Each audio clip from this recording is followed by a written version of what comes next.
radio sales job in a very corporate America setting. So I went from a very non-Christian, non-academic background, and did a total 180 and came to Messiah.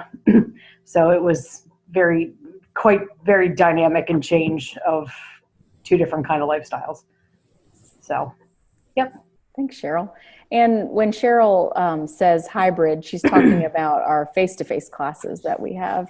Right now we have two sections of institutional effectiveness and assessment effectiveness going. So one of those is meeting here on campus and the other one is completely online.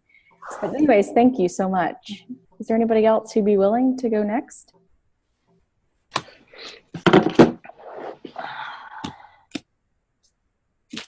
Yeah, I'll share. So I'm Shua, and I also work in student involvement and leadership programs, and I share an office space with Cheryl. I'm only here a couple days a week, and my main project in my position is that I administer the experiential learning initiative for student leaders on campus, and basically keep advisors accountable for their students going through that process. And it's an integrative learning experience, which basically means that their student leadership experience on campus is a co-curricular experience that they are learning from. And so we have like an actual academic course. It's a 0 credit course, but it is a graduation requirement that they go through this ELI process of setting goals for themselves. And it's basically just to keep accountability for learning while they serve. And I also work as a residence hall advisor at Lancaster Mennonite School. And in the summer, I'm the summer residence life director for a ballet school. And so I'm sort of like the head of residence life on a campus at Dickinson College, actually, in Carlisle, and sort of oversee the residence life experience for like 300 to 400 ballet students in the summer. And oh yeah, I'm in my second year of the higher ed program, student affairs track, and I'm looking forward to May 12th. Congratulations, that's good. Okay, I think Justin, you're right below him. All right, yeah, I can go next. I'm in my first semester at Messiah. I came here from Wisconsin, actually. I went to school in Wisconsin. I kind of share with Cheryl as I didn't come from a Christian college or even a religious college. It was just a private school. But I ended up studying in elementary education and religion there, so I kind of had an interest in it, obviously. So it's not new to me, just the schooling side of it is new for me. I'm currently the men's basketball GA. That's why I ended up coming out here. So that is why I am in these higher ed classes for that program. And I don't know if I had a choice or not, but I chose the athletic track by going to the higher ed, because I think there's two different options. So I chose the athletic track, but I'm not too sure what the other option was. I think that's about it. Okay, well, great. If you ever want to get together and talk about that, we certainly can. Yeah. We want you to leave happy. So, great, thanks. Haley, do you want to go next? Sure. I'm Haley Lucas. This is my first class, and I am a third-year teacher at South Middleton School District. I teach 7th grade English right now.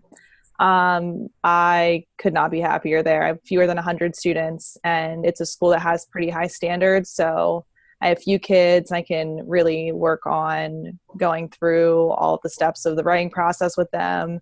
I love just watching them develop throughout the year. So in combination with that, though, I coach high school girls field hockey and softball for Carlisle High School.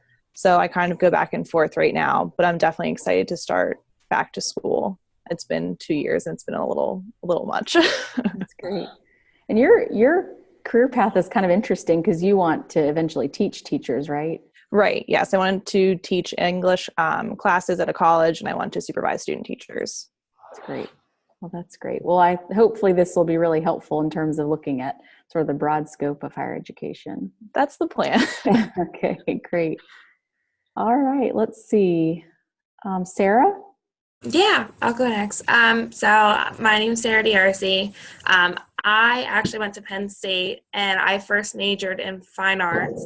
I probably did that for about 3 years, and then I decided that wasn't the right track for me, just because I was involved in a lot of student organizations, and I liked event planning, and I liked dealing with students. So I kind of went with communications. So I graduated with communications, and now I'm working for pharmaceutical companies planning events. And I've been out of school for 2 years, but during those 2 years, I've kept in touch with a lot of student affairs people that I had an internship with, and I just really missed that feeling of the college setting and being around students and developing leadership and going through certain things. So that's why I kind of got back into school and wanted to go back into the higher education. It's just something that I truly love. Great. Well, thank you. Mm-hmm. All right. Let's see. Noah, it looks like you're up. Yeah, last one. So this is my first class on the program. I am currently residing in Brooklyn, New York. I work at the King's College in New York City. It's a small private liberal arts college there. And both my direct boss and our previous president went to Messiah for undergrad. And so I knew about it from that. Had some other friends that had gone there. But I've been working at admissions. This is now my 6th year. I'm the director of admissions and new student financial services. So I kind of do everything. Before that, I had gone to King's and studied business.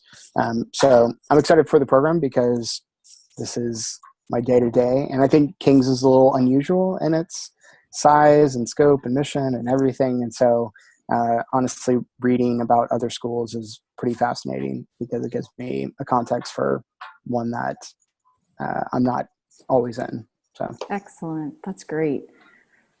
That's great. And you also have Jennifer Tharp, who taught one of our academic engagement courses. Do you know, I guess you know Jennifer, Yeah, it's a small school. I do. Okay. Yep. Yeah, we sit on a few committees together. So okay, very good. Yeah. All right. Well, let's see. Who am I missing? Anybody? I think that's everybody. And I'll let you know, I'm Dottie Weigel, and I direct this program, but also teach in some of our core classes, as well as some of the classes within the student affairs track. And I've been at Messiah about 1.5 years. Love this environment and teaching online, believe it or not. I never thought I would, but I actually do enjoy it quite a bit. And it's been fun because even in just a week, we packed quite a bit in, for you all with reading and thinking about how am I going to get a whole strategic plan written in 8 weeks. I mean, it's quite the undertaking. And so we'll talk a little bit about some of the assignments and some of the things that you guys are looking forward to. The other thing I want to spend some time tonight talking about is some of the leadership characteristics that you've maybe noticed in people that you've worked with, somebody that you look up to or you've observed. Really, I'm thinking about applying the Kozus and Posner text, the leadership challenge, because you see so much about characteristics of good leaders in that text. So, but I'm not looking for you to regurgitate maybe stuff that you've read. I'm really looking for you to just share what you've picked up in observing leaders. And so if you don't mind though, before we get into that, I do want to spend a few minutes talking a little bit about some of the projects that you'll be working on. And I want to see if you guys have questions, because this is a great point in the course timeline to be able to ask those questions. And so I want to make sure that we cover that. But you all will be doing a personal leadership philosophy. And so if you've noticed, I really front loaded the Kozus and Posner text. I mean, it's like 4 weeks and you're finished with that book. And the purpose for that is I really feel like it really does guide a lot of maybe what you'll be thinking about in terms of your own personal leadership philosophy. I hear from students all the time that particular assignment really causes them to sort of reflect and think about how they want to be a good leader and maybe how they have seen themselves as a good leader in the past. And specifically as a change agent in terms of higher education, that we talk about that being some of our program goals is to help students really prepare them, not to just be good at what they do in a small environment, but to kind of think larger, the larger scope as well. So anyways, I hope that assignment will be helpful for you all in terms of your own reflection and how you approach leadership within your current context and then higher education as it relates to your future. So any questions about that particular assignment that have come up that you would like to ask about?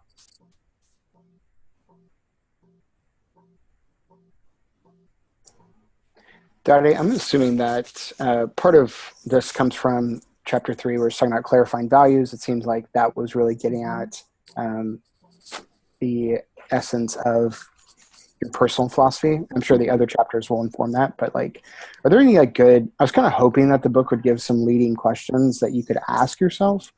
They kind of left it pretty vague and gave some good examples, but I was just wondering if there was anything. Like good guiding questions for how you consider yourself a good leader? I guess so. Or how you, it talked a lot about finding your voice, but it didn't give a lot of how to find your own voice. Sure. Does that make sense?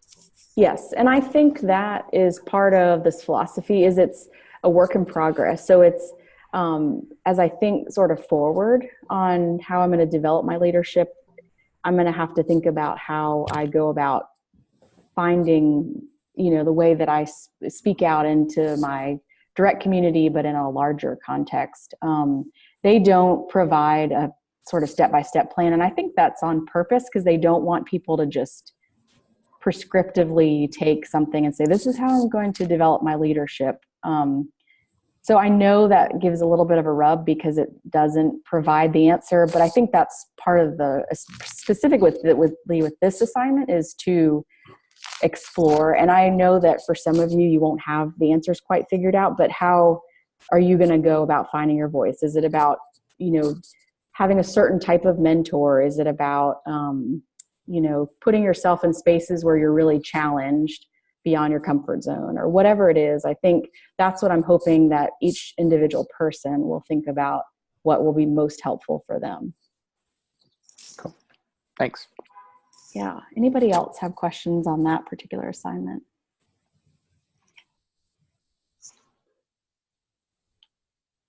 Justin, I think you're muted, but your mouth is moving. I'm muted. Yeah, Okay. Sorry. I accidentally hit that. Will there be any, the last class I had with you, you uploaded previous samples. Will there be any samples or anything like that just to have a better idea? Yep, they're already on there. If you look in the last I was just module, looking on there. I didn't see them. Okay. No worries. It's the very last module, and there's 2 student samples there. So you can take a look at those as far as how they did it particularly. Perfect. Anybody else? Okay. Well, the other project that you're going to be doing is a higher education leader profile. And this is fun because it gives you a chance to meet with someone to talk about their leadership style, and it gives them a point of reflection and for you to learn, hopefully just from maybe it's an opportunity to just get to know someone else in a capacity other than how you already know them. So I don't know if you guys have had an opportunity to think about who would be good for that project specifically, but I highly encourage you to find somebody that you don't interact with daily, somebody that you would just really enjoy sitting with and talking to. I think I provided some sample questions that you can use. I'll tell you, we did a assignment similar to this in another class that I taught, and I got an email from the director of the leadership programs at York College, and he said, Jennifer is amazing. This was a student in the class. He said, I just enjoyed so much sitting down and talking with her. And so while I really want you to learn from this experience, I also think it's a great opportunity for you to just be able to sit and talk with somebody about strategic leadership, about leadership within higher education. So For those of you who may not be at a college or university, this might be more of a challenge, but the student I just gave you an example of, that the man from York College wrote me, she's a substitute teacher. She is not working in a college. She just found a school that was close to where she is, and she wrote the director of their leadership programs and said, can I sit and talk with you for 30 minutes? And he said, sure. So I would encourage you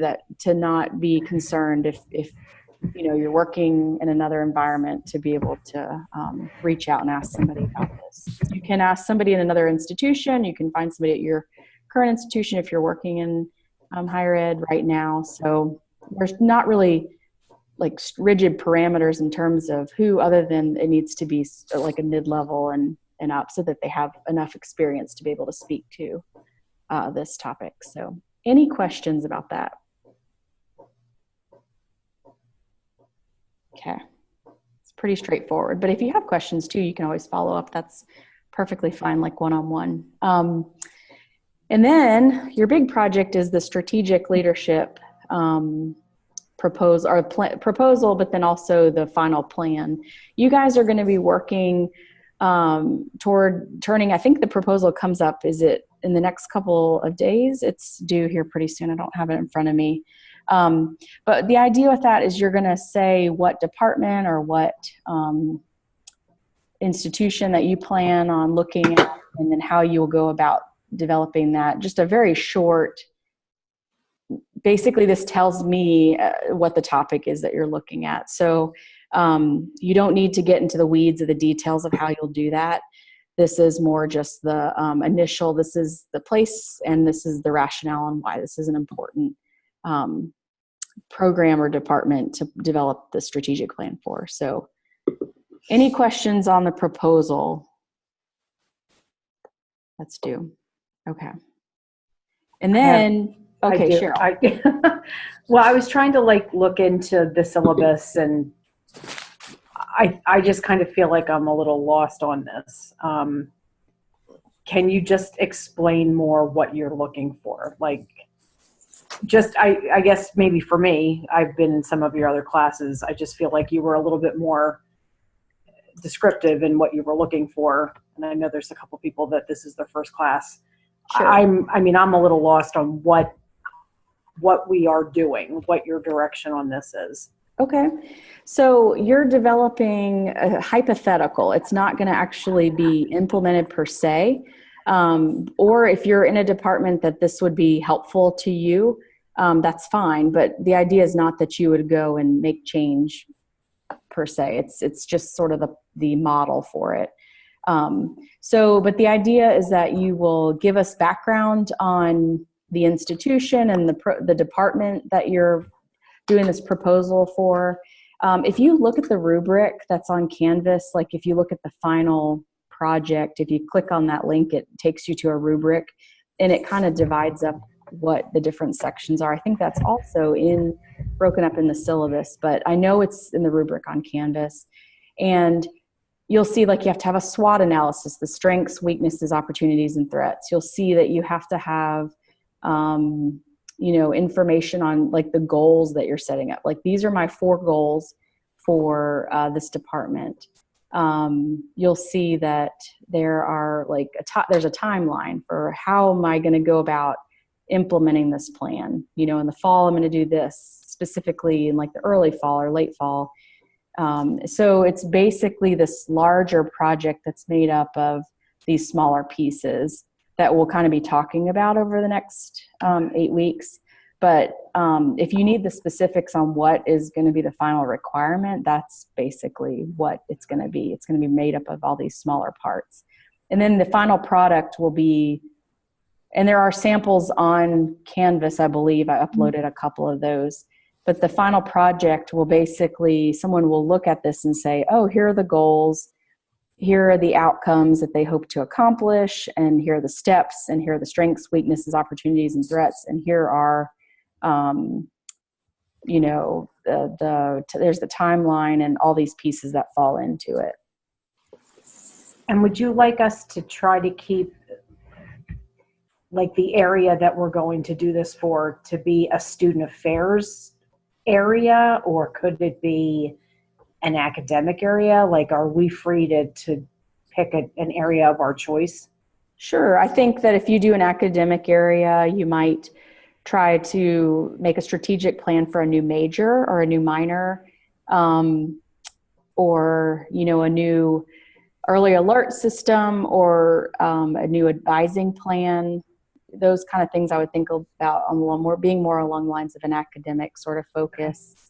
If it's a co-curricular or student affairs, it would be more of this program or this area within student affairs, and here's what I'm going to address.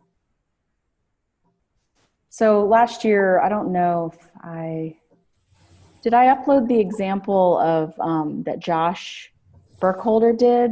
They were trying to implement new graduate assistants he wrote it for his, he went to Bluffton University, and they have a athletics communication system that it's like one person running the entire department. And so he wrote out a plan, and he wrote that as a weakness and a threat, that there's not enough people to support these efforts, and they're growing. And he gave, information, and he showed benchmarking. And then he said, based off of this, here's my plan to implement a whole nother layer of staffing that will benefit the institution. And he talked about a budget and how they would, go about sort of shifting monies and things like that.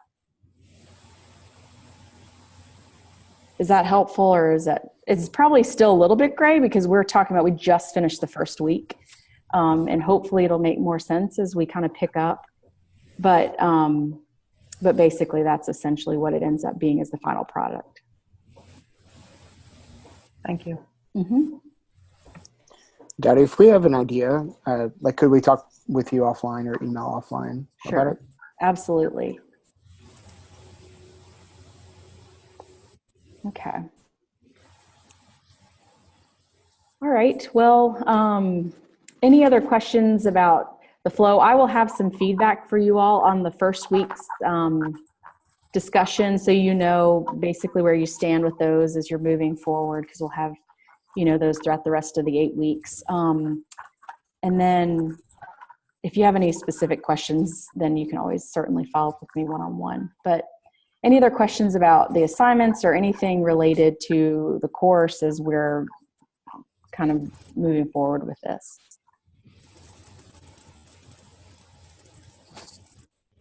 Okay, great. Well, I wanted to give each of you an opportunity to share. If you wouldn't mind telling us a little bit about the person that you are talking about in terms of leadership characteristics that you picked out, and maybe offer some examples or how that you feel like that relates, just so we can have some context for that. And if you want, we can go in a certain order. I can allow somebody who really wanted to go first to go first. Is there anybody who is just really hoping to kind of lead out with this? What do you mean by examples? Okay, so in other words, something more than just they were these characteristics. Okay. Like trying to offer us something tangible about something that they did or an interaction. If you want to wait, Justin, and kind of see how other people are. No, I could go first because I was just making sure I had the right idea of what you meant. Okay. Yeah, because the person came to mind right away is I was an assistant basketball coach at the school I was at before us in Wisconsin called Ripon College, and the head coach there he went to grad school and he got a master's degree in I think like business leadership. So he was really, really good at the leadership side in the sports environment. So, I mean, it kind of obviously is a little bit different than higher ed, but they carry over or they have crossovers. And like some examples that he does is he actually has a leadership committee on the basketball team where guys on the team vote for 3 people who they want to be in charge of the leadership roles on the basketball team. And once a week he meets with these 3 guys and they read a book together. It's a basketball book, but they read a book together. They discuss it once a week, talking about how they can become better leaders on and off the court. So he's like actively making sure leadership is fully involved with the program. and it's definitely his biggest. I think it's his best characteristic. So when you ask like to describe two characteristics, is like you're not supposed to use the word in the definition, but though just his type of leadership is his biggest characteristic. Is he really believes in it? But then like another characteristic that I thought about when I thought about him was like slipped my mind. Togetherness is being like just the togetherness of the whole team and the program, and just making sure that everyone's on the same page. Which, when it comes to leadership, is making sure that no one's above one another, even though there usually can be levels to the system. Is showing that not everyone, like you're all going for the same goal. So it's being together on the same page.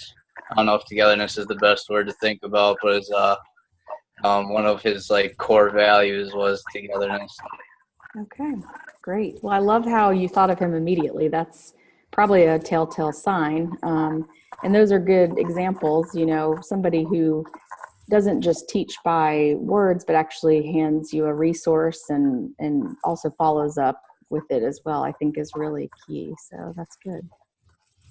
Thanks, Justin. Okay. I'll share a bit about my supervisor at Lancaster Mennonite School. Her name's Lachelle, and she's really phenomenal at encouraging the heart. That's one of those key components.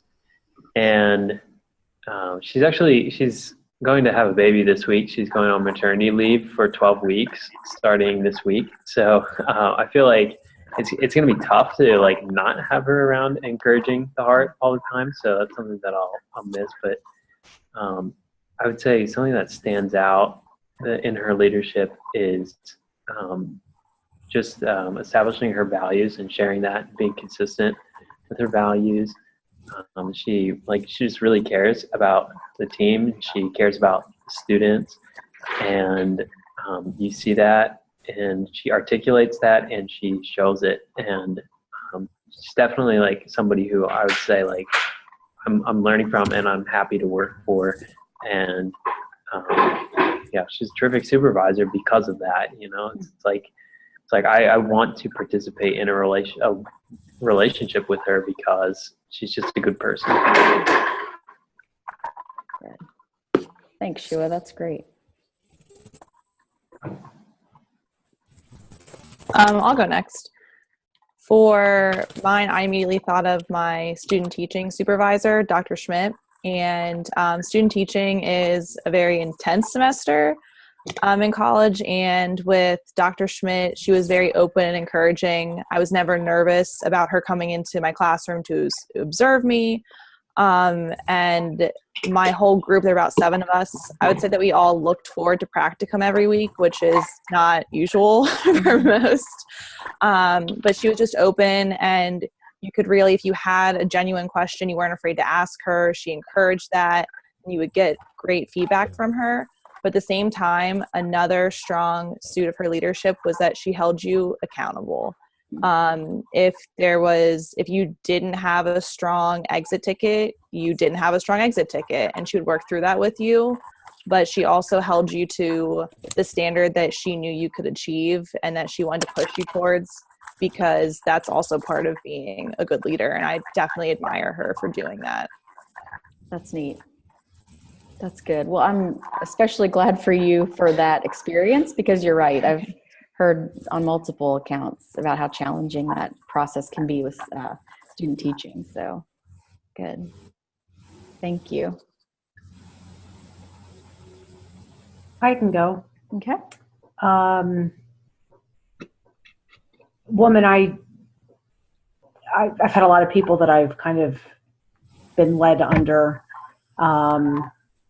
in my off time, or actually between jobs. I'm a Mary Kay consultant. For a few years, I was a Mary Kay director. And one of the women that I trained under, her name is Tammy Bromage. She's a local lady. And she was probably one of the most inspiring women I've ever met. I never had a chance to personally meet Mary Kay herself. She had passed away before I joined the company. But people that had met Mary Kay or that joined the company, Mary Kay built the company on the golden rule philosophy of just treating others the way that you would want to be treated. And really, if you don't want to, kind of live under that way of thinking, just even as a human being, it's not really going to be something you want to do. But this woman, Tammy, just kind of lived that philosophy to the 10th degree. And when training those of us that were learning how to do this business, she just took us under her wing. And her training style, her management style, it was just one of caring. It was giving. She was very inspiring. She was very, very motivational. She never degraded.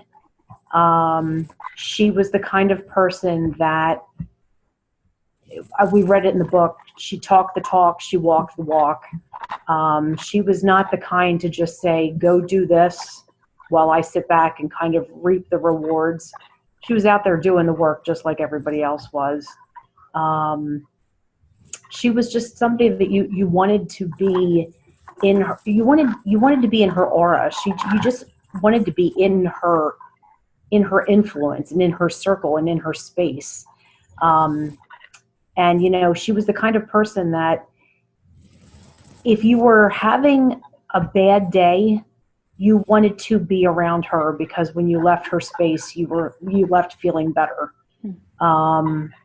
And she also just had a way of teaching you and leading you that when you knew you were having a good day, you felt empowered enough to be able to also share that with others. Mm-hmm. And I think that that's something that helps you grow yourself. Mm-hmm.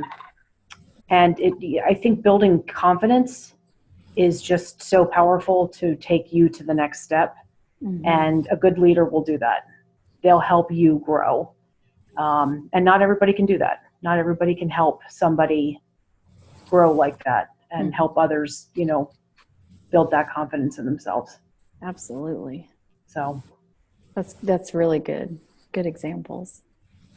Thank you. Mm-hmm. I can go. Mine would be my previous boss and our previous director of admissions. His name was Luke Smith. He had been at the college for 10 years and kind of started as it rebranded. And so when I got to work under him, I think one of the things I really valued was just his ability to connect with everyone where they were at. There were just different people on the team, different personalities, and he would always, it was almost every single day that I'd walk past his office and he either had like a staff member, or a student, prospective family, like he was just always with people, and you could just tell like every time someone was around him, they just felt like they were the only person in the room. And I think that kind of, that ability to make that connection can be really, really powerful. I think back to like encouraging the heart. And I think he also had just like this standard of excellence, and like the buck stops with me and with our department that I think still carries on today. I think being in admissions often means being on the front lines. You're seeing what people are saying about the college and about the campus and what things look like. And so, if there was a dirty bathroom, like he wasn't above going to clean it, or getting his hands dirty in the process, and really feeling like the student and their family are essentially customers to this product. And in order for them to see the value of the product, they need to have a good experience. And I'd say probably the last thing, and I don't think it's come up in any piece I've seen so far, but like he was really funny. He just like had an ability to make you laugh. And I think oftentimes in admissions, there's just so many crazy things that happen, and being able to go into someone's office and laugh about the craziness of the place you work or the people that you interact with, and not in like a mean way, but just like kind of letting off steam from like a weird situation or a hard situation. I don't know, that sense of humor that he had really made the work that wasn't always fun a lot more enjoyable. Right? His ability to turn humor into like an encouragement was really, it was great. Yes, I would absolutely agree with that. I'm sure there's studies to show that humor, breeds positive work environments or whatever else, but especially in somebody who can balance it really well with just being sort of a good example and a strong leader, but then also sort of let their hair down a little bit, just to also be human. I think that's pretty important. So I think it's neat that you get to carry on the tradition because you worked under him and now you're in that role, right? Is that correct? You're in his role. Yeah, and I think it was helpful too to read the book and feel like for the first 6 months, I've found myself trying to use his voice for things, but we're different people, and I have to like let go of certain things. Like he was that person that you could put in front of a group of 100 students, and everyone would be like just so engaged on the floor laughing. Like he was just that person. And I think when I first took the role, I was like, oh, well, I have to be that person. And I was like, I'm not really that person. I have certain characteristics, but I have other strengths that he didn't have. And so now I'm allowing myself to be a different type of leader. Good. That's great. That's good. Thank you. All right, let's see. Sarah, did you go? No, not yet. So my person who I actually thought of immediately too, her name's Danielle Fry. She's the director of student life at Altoona, Penn State Altoona, where I went to. And the reason why I chose her was because, so I was in Greek life, and during my first year, the director of student life who's in charge of Greek life, she actually stepped down, so they needed someone new. And like at that point, our Greek life wasn't at the best stage that it could be. And it was just very surprising because when she came in, she did her research within like our group to like look at GPAs, look at our missions, look at everything and go above and beyond.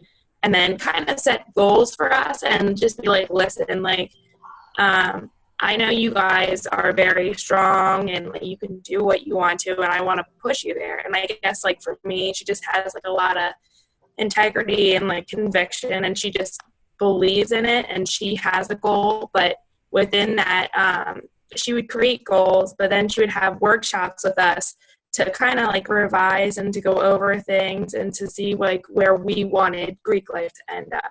And even just with other student organizations like student government, like art club, anything, like she took time out of her day to sit down with groups just to make sure that they're getting where they want to be, if they're getting enough people in their groups, or like if they want to do community service and everything. It's just, she was always there for you. And like she would have like workshops to be like showing you like funny videos of like people going out and doing something on a whim to show leadership and to show different ways and different like things that you can do. And another thing that I always like appreciated about her was she was very, very honest. So no matter what came out of her mouth, it was always the truth. You wouldn't hear anything that was going around the corner. Like it was always straight to the point and just telling you how she felt and her reasons why. Like she always had reasons to back up why she felt this way. And it wasn't like it was only her point of view. She would hear what you were saying and then kind of come to a conclusion. But I always appreciated like her as a leader. Good. Well, thank you so much. Mm-hmm. All right. Well, the leader I wanted to highlight is Dan Friedman. I worked with him in University 101 at the University of South Carolina, and he absolutely had the strength of empowering others. I remember I was tasked to work on the Common Read, which is a book that we choose for all incoming first-year students, and they have to read, and then we do these small groups, and there's a whole set of programming. And then I was in charge of the assessment. So this is 5,000 freshmen, and we're doing all sorts of surveys and collecting the data. And I remember when we kind of compiled the report and put it all together, I took it to Dan, my supervisor, and I said, here it is. I mean, it's fantastic. I can't wait for the provost to read this. And so the provost is considered royalty at the University of South Carolina. And so I assumed that my supervisor would be thrilled to be able to present these data to her. And instead of that, he said, Dottie, I think you need to send this to her. I was like, really? I thought you would want to. And he said, well, you're the one that put it all together. And so he said, send it to her and then send her an appointment request to sit down and talk about it. And so his ability to empower me to do that had a huge impact on me. And so I've been able to take that if I co-teach a class, to be able to say to the person I'm teaching with, you should lead out on this. I think you do really well with this, and empower somebody else to be able to do something, hopefully to strengthen them as well. And he also led by example. He was probably the hardest working person I have ever met. And he expected that of other people, but he absolutely carried it through himself.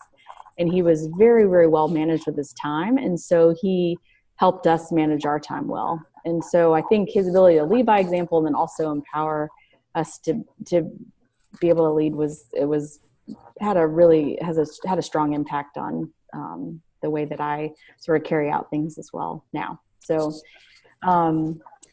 thank you all so much for sharing those examples. I think that this class does allow us to see sort of big picture, how the university system or a college system or an individual college or an individual university, how they approach this idea of leadership from a strategic plan point of view, from the way that they communicate within structures.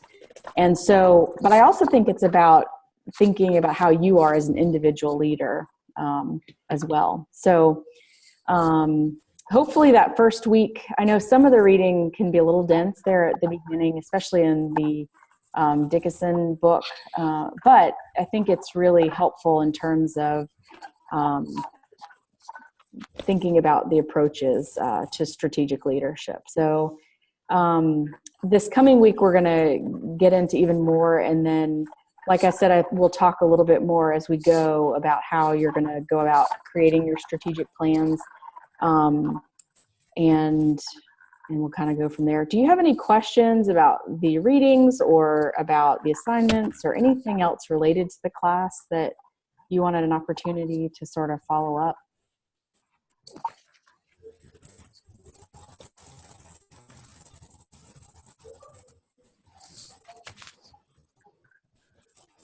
Okay. Well, I also recognize it's like 9:50 at night. So, so I don't want to keep us too long, but if you have any questions, if you want to stay on and ask a question, that's fine. We can certainly do that.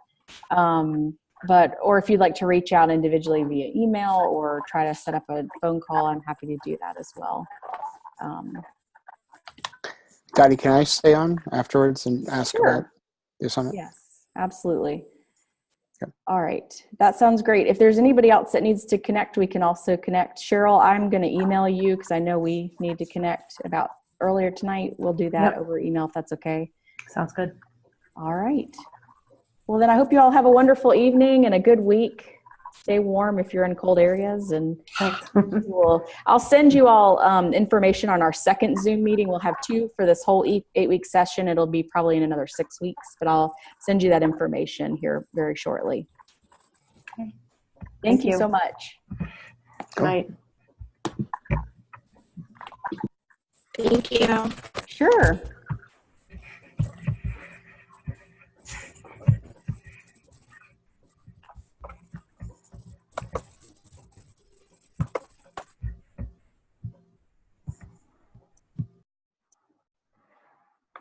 Hey. Hey.